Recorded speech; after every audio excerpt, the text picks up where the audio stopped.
IPL mega tournament కు సంబంధించి sun Risers Hyderabad మరియు ఢిల్లీ క్యాపిటల్స్ జట్లకు క్రికెట్ ఆస్ట్రేలియా తీసుకున్న ఒక అనూహ్య నిర్ణయం పెద్ద ఎదురుదెబ్బగా మారింది. ఆస్ట్రేలియా క్రికెట్ బోర్డు తమ దేశపు స్టార్ ఆటగాళ్ల వర్క్లోడ్ మేనేజ్మెంట్ మరియు గాయాల నివారణను దృష్టిలో ఉంచుకుని ఐపీఎల్ టోర్నీలో వారి భాగస్వామ్యంపై కఠినమైన ఆంక్షలు విధించింది.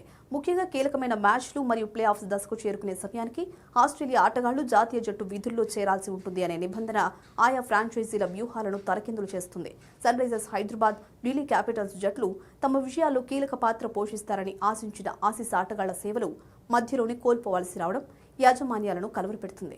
కీలకమైన సమయంలో మ్యాచ్ విన్నర్లుగా నిలిచే విదేశీ ఆటగాళ్లు అందుబాటులో లేకపోతే జట్టు సమతుల్యత దెబ్బతింటుందని నిపుణులు అభిప్రాయపడుతున్నారు. ఈ పరిణామాల నేపథ్యంలో రాబోయే ఐపీఎల్ సీజన్ల కోసం వేలంలో ఆస్ట్రేలియా ఆటగాళ్లను ఎంపిక చేసుకునే విషయంలో ఫ్రాంచైజీలు పునరాలోచనలో పడ్డాయి.